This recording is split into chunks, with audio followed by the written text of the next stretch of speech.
referee muna kami today together with Kuya Adim. Grabe si Kuya Adim, 18 years old pa lang. 3 years lang nag-officiate. Ang hirap mag-referee. Paano yan? Paano mo na-control yun?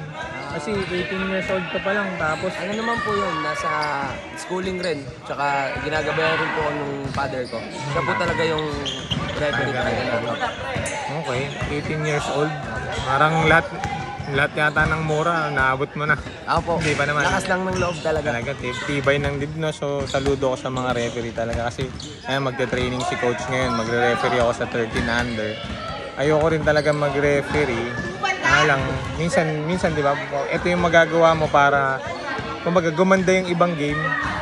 Pero, try natin yung best natin para maging maganda yung game, no? So, si Ret Adim yung aking kasama. Tapos si Coach Tau, yung aking coach sa pagre-referee ngayon. Referee muna kami sa 13 under. So, ayan na. Dito kami sa St. John. So, tingnan natin kung magkakalat si coach. Gagabayan naman na tayo Rep Adim. Okay. Papaturo tayo ng mga diskarte. Bye-bye. See you later.